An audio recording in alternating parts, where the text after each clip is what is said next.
내 삶의 트라우마가 자녀에게 대물림되는 기분이 들 때,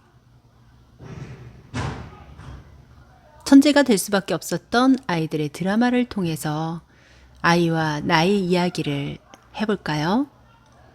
어린 시절 내 모습 생각하면 어떤 생각이 먼저 떠오르세요?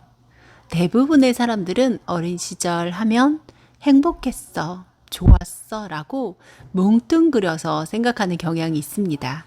실제 어떤 면이 행복했는지를 이야기하기보다는 한 장면으로 생각하는 경우가 많아요. 그때 어릴 때 부모님과 함께 누워서 도란도란 책 읽으면서 이야기 나눴던 어린 장면이 참 좋았어 라고 말이에요. 저도 그 어린 때 부모님과 따뜻했던 시간이 장면으로 남아 있는데요. 정말 그게 진심으로 행복했던 기억일까요? 내가 부모님과의 나와의 관계를 미화시켜서 아름다운 기억으로 꾸미고 있는 것은 아닐까라는 생각이 듭니다. 우리 아이 잘 키우고 싶죠. 그런데 아이를 키우면서 내 속에서 자라지 못했던 그 어린 시절에 불쑥불쑥 내 모습이 떠오릅니다. 내 모습이 떠올라서 아이를 괴롭히게 돼요. 분명히 나한테 행복한 기억으로 남아있던 어린 시절인데 왜 도대체 무엇이 아이를 키우는 나에게 이렇게 나쁜 영향을 주면서까지 불쑥불쑥 내 삶에 끼어드는 걸까요? 나와 아이의 관계는 새로운 관계입니다.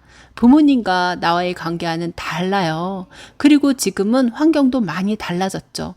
그런데도 불구하고 도대체 무엇이 우리 아이를 키우는데 내 어린 시절이 관여한다는 걸까요?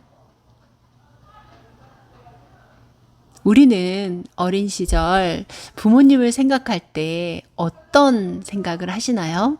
보통 부모님을 생각하면 따뜻하고 이해를 많이 해주고 나를 한없이 배려해주고 기다려주는 부모님을 기대하고 믿습니다. 하지만 진짜 그런 부모님이 있긴 한 걸까요? 실제 하지 않는 부모님일지도 모른다는 생각이 듭니다. 부모님도 부모님 나름대로의 트라우마와 모난 부분이 있을 거고요. 그렇기 때문에 완벽한 부모는 없죠.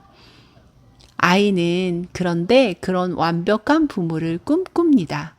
그러면서 그런 완벽한 부모가 되지 못하는 자신의 부모를요, 나 때문이라고, 내가 부족하기 때문이라고 내 탓을 하면서 이상화시키는 경향이 있습니다. 아이에게 부모는 그렇게 완벽한 존재가 아니라고 누군가 말해줬다면 좋았을 텐데요. 그러면 자신이 어린 시절 부모님한테 상처받고 생책이 났던 부분이 내 잘못이야 라고 기억되지 않을 텐데요. 아이들은 그거를 모르기 때문에 모두 다 내 잘못으로 돌려버립니다. 그러면서 아무리 부모가 나에게 함부로 하더라도 나는 부모를 떠나지 않죠. 부모는 언제든지 자식을 버릴 수 있지만 자식은 부모 곁에 항상 머무릅니다. 부모가 어떤 모습이든 미워하거나 밀어내지 않지요. 그런데 그렇게 부모 옆에 있는 아이가 과연 행복했을까요? 아이들은 그런 부모 곁에 있으면서 자신의 모습을 실제와 다르게 표현해 나갑니다. 사람들은 누구나 많든지 적든지 내면에 자기 자신도 모르는 방을 가지고 있다. 그 방 안에는 어린 시절에 겪은 드라마의 소도구들이 들어있다. 그 은밀한 방 안으로 들어가도록 허락을 받은 사람은 자신이 낳은 아이들 뿐이다. 아이들이 그 방으로 들어가면서 드라마의 후편이 계속 이어진다.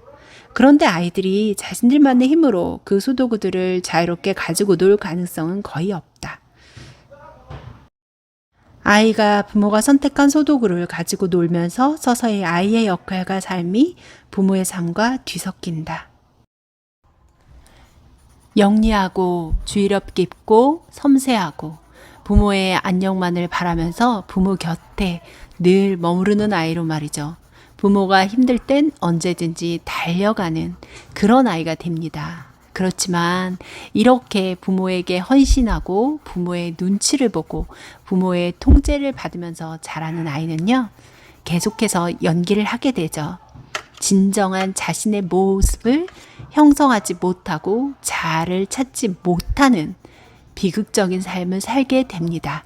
그리고 그 삶이 내 자녀를 낳았을 때 연결되는 거죠. 그 부모 앞에서 보이던 그 상처들이 소독으로 남아서 아이들이 그것을 갖고 놀 때 나는 왜 갖고 놀지 못하던 것을 너는 갖고 노니? 나는 자유롭게 쓰지 못하던 도구들을 너는 왜 함부로 쓰니? 라고 하면서 아이들을 억압하기 시작하는 겁니다. 그리고 또다시 그 아이에게 내가 내 부모에게 했던 역할을 요구하게 되는 거죠. 아이는 부모 곁에서 부모의 통제를 받으면서 부모에게 잘 보이기 위해서 부모가 원하는 삶을 살게 됩니다. 그러면서 오히려 아이가 부모를 돌봐줘야 되는 상황이 발생하게 되는 거죠. 아, 나는 아니야. 나는 전혀 아닌데. 라고 생각하는 부모님이 있을 수도 있어요. 어린 시절에 나는 분명히 행복했고 쌓인 게 하나도 없었어 라고 생각하시는 분이 계실 수도 있죠. 또한 아이에게 그런 마음을 전혀 반영하고 있지 않아 라고 생각할 수도 있는데요. 실제 정말 그러고 있는지는 본인만이 알지 않을까 싶습니다. 아이를 키우면서 내가 정말 부모님과의 관계에서 받지 못했던 것, 억눌려야 했던 것, 두려워했던 것을 의식적으로 깨달아야 합니다. 그래야 내 아이와 관계를 맺을 때 건강한 관계로 거듭날 수 있습니다. 아이에게 내가 가지지 못했던 그 역할들을 부여하고 아이가 스스로 자아를 찾을 수 있도록 도와주게 된다는 거죠.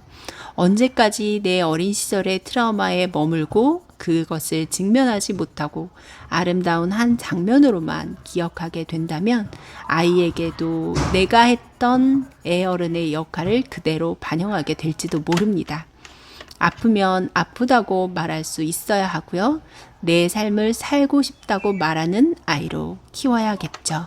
그러기 위해서 내 어린 시절과 직면해 보셨으면 좋겠습니다. 무엇인가 나를 슬프게 하거나 행복하게 할 때 나는 마음껏 슬퍼하거나 행복해도 돼. 누구에게도 억지로 쾌활하게 굴어야 할 의무가 없고 걱정이나 두려움 같은 감정들은 다른 사람들의 욕구에 따라 억누를 필요가 없어. 나는 화를 내도 돼. 그렇다고 죽는 사람도 없고 그것 때문에 머리가 아플 사람도 없어. 어머니나 아버지가 나한테 상처를 주면 아프다고 날뛰어도 괜찮아. 그런다고 해서 부모님을 잃는 건 아니야. 어린 시절에 나의 내면 아이와 만나는 것이 우리 아이를 잘 키우고 싶고 내 트라우마를 내 자녀에게 물려주지 않는 첫 번째 방법입니다.